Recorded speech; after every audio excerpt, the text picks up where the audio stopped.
ಅಬಾಬಾ ನೋಡಿದ ತಕ್ಷಣ ಬಾಯಲ್ಲಿ ನೀರು ಬಂತ? ಟೆನ್ಷನ್ ಮಾಡಬೇಡಿ, ಇದು ಮಾಡಲಿಕ್ಕೆ ತುಂಬ ಸಿಂಪಲ್.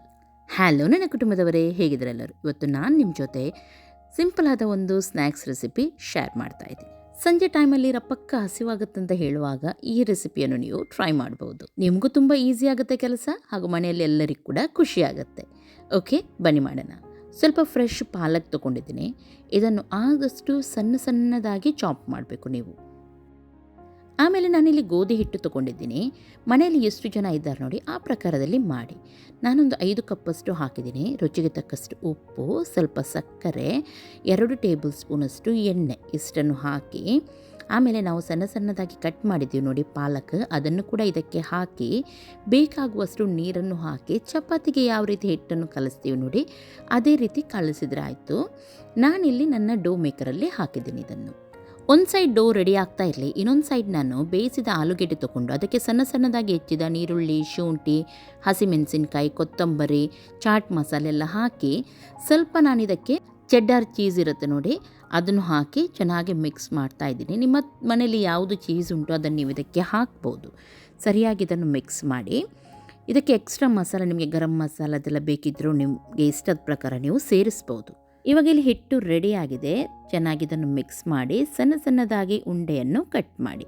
ಕೆಲವೊಮ್ಮೆ ಮನೆಯಲ್ಲಿ ಮಕ್ಕಳು ಸೊಪ್ಪೆಲ್ಲ ತಿನ್ನಲಿಕ್ಕೆ ಕೇಳುವುದಿಲ್ಲ, ತರಕಾರಿ ಎಲ್ಲ. ಆವಾಗ ನೀವು ಈ ರೀತಿಯೆಲ್ಲ ಮಾಡಿದರೆ ಗೊತ್ತೇ ಆಗಲ್ಲ ಅವರಿಗೆ ನಾವು ಇದರಲ್ಲಿ ಪಾಲಕ್ಕೆಲ್ಲ ಆ್ಯಡ್ ಮಾಡಿದ್ದೀವಿ ಅಂತ ಹೇಳಿ. ಇವಾಗ ಒಂದು ಉಂಡೆ ತಗೊಂಡು ಸ್ವಲ್ಪ ಅಗಲವಾಗಿ ಲಟ್ಟಿಸಿದನ್ನು, ತುಂಬ ದೊಡ್ಡದಾಗಿ ಮಾಡಬೇಡಿ. ಒಂದು ಪೂರಿ ಎಲ್ಲ ಮಾಡುವಾಗ ನಾವು ಮಾಡ್ತೀವಿ ನೋಡಿ ಅಷ್ಟು ಮಾಡಿದರೆ ಆಯಿತು. ಆಮೇಲೆ ನಾವು ಫಿಲ್ಲಿಂಗ್ ರೆಡಿ ಮಾಡಿದ್ದೀವಿ ನೋಡಿ ಅದನ್ನು ಮಧ್ಯದಲ್ಲಿಟ್ಟು ಜಸ್ಟ್ ಸ್ವಲ್ಪ ಜಾಸ್ತಿ ಹಾಕಿ ಫಿಲ್ಲಿಂಗ್ ನೋಡಿ ಈ ರೀತಿ ಮುಚ್ಚಿ ಅದನ್ನು ಕ್ಲೋಸ್ ಮಾಡಿ, ಕರೆಕ್ಟಾಗಿ ಮುಚ್ಚಿ ಹಾಗೂ ಸ್ವಲ್ಪ ರೌಂಡ್ ಮಾಡಿ ಅಲ್ಲಿಗೆ ಕೈಯಿಂದ ಇದನ್ನು ಸ್ವಲ್ಪ ಅಗಲವಾಗಿ ತಟ್ಟಿ ಅಷ್ಟೇ. ಇದಕ್ಕೆ ಲಟ್ಟಿಸ್ಲಿಕ್ಕೆಲ್ಲ ಏನಿಲ್ಲ, ಜಸ್ಟ್ ನೋಡಿ ಸ್ವಲ್ಪ ರೌಂಡ್ ಮಾಡಿ ಕೈಯಿಂದ ಈ ರೀತಿ ಅಗಲವಾಗಿ ಮಾಡಿದರೆ ಆಯಿತು. ನೀವು ಸ್ವಲ್ಪ ನೋಡಿ ಎಷ್ಟೇ. ಈ ರೀತಿಯೇ ಎಲ್ಲವನ್ನು ಮಾಡೋದು. ಎಷ್ಟು ಸಿಂಪಲ್ ಇದೆ ನೋಡಿ. ಒಮ್ಮೆಲೆ ಮನೆಯಲ್ಲಿ ಪಾಲಕ್ಕೆಲ್ಲ ಇಲ್ಲ ಅಂತ ಖಾಲಿ ಹಿಟ್ಟಲ್ಲಿ ಕೂಡ ನೀವು ಇದನ್ನು ಮಾಡ್ಬೋದು, ಅಥವಾ ಮೆಂತ್ಯ ಸೊಪ್ಪಿದೆ ಆದರೆ ಅದನ್ನು ಕೂಡ ನೀವು ಇದಕ್ಕೆ ಆ್ಯಡ್ ಮಾಡ್ಬೋದು ನೋಡಿ. ಎಲ್ಲವನ್ನು ಇದೇ ರೀತಿ ಮಾಡಿದ್ರಾಯಿತು. ಒಳಗಡೆ ಬೇಕಿದ್ರೆ ಮಸಾಲ ಕೂಡ ನೀವು ಚಿಕನ್ ಅದು ಇದು ಬೇಕಿದ್ದರೂ ಆ್ಯಡ್ ಮಾಡ್ಬೋದು, ಪನ್ನೀರ್ ಅದನ್ನು ಕೂಡ ಹಾಕ್ಬೋದು. ನಿಮಗೆ ಇಷ್ಟದ ಪ್ರಕಾರ ಮಸಾಲವನ್ನು ನೀವು ಆ್ಯಡ್ ಮಾಡ್ಬೋದು ನೋಡಿ. ಇದೇ ರೀತಿ ಎಷ್ಟು ಬೇಗ ಆಗುತ್ತಂತ ಇಲ್ಲ, ಇದು ಸಿಂಪಲ್ ಉಂಟಲ್ವಾ. ನಾರ್ಮಲಾಗಿ ನಾವು ಹಿಟ್ಟು ಚಪಾತಿ ಕಲಿಸ್ತಾನೆ ಇರ್ತೀವಿ ಅಲ್ವಾ, ಅದರಲ್ಲಿ ಇಟ್ಟು ಆ ಹಿಟ್ಟನ್ನು ಸ್ವಲ್ಪ ಇಟ್ಟು ಸಂಜೆ ನೀವು ಮಾಡ್ಬೋದು. ಸ್ವಲ್ಪ ಎಣ್ಣೆ ಹಾಕಿ ಆಮೇಲೆ ಒಂದೊಂದಾಗಿ ಫ್ರೈ ಮಾಡಲಿಕ್ಕೆ ಇಡಿ.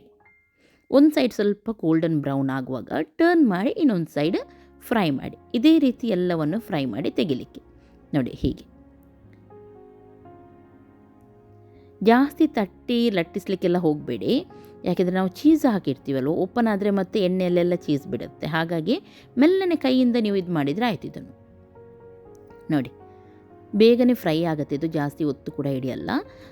ಗ್ಯಾಸನ್ನು ಮೀಡಿಯಮ್ ಫ್ಲೇಮಲ್ಲಿಟ್ಟು 2 ಸೈಡ್ ಕೂಡ ಫ್ರೈ ಮಾಡಿ, ಆವಾಗ ಪರ್ಫೆಕ್ಟ್ ಆಗುತ್ತೆ ನೋಡಿ.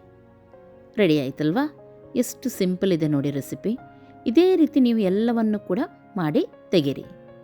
ನೋಡಿದ್ರಲ್ಲ ಎಷ್ಟೊಂದು ಸಿಂಪಲ್ ಇದೆ ರೆಸಿಪಿ.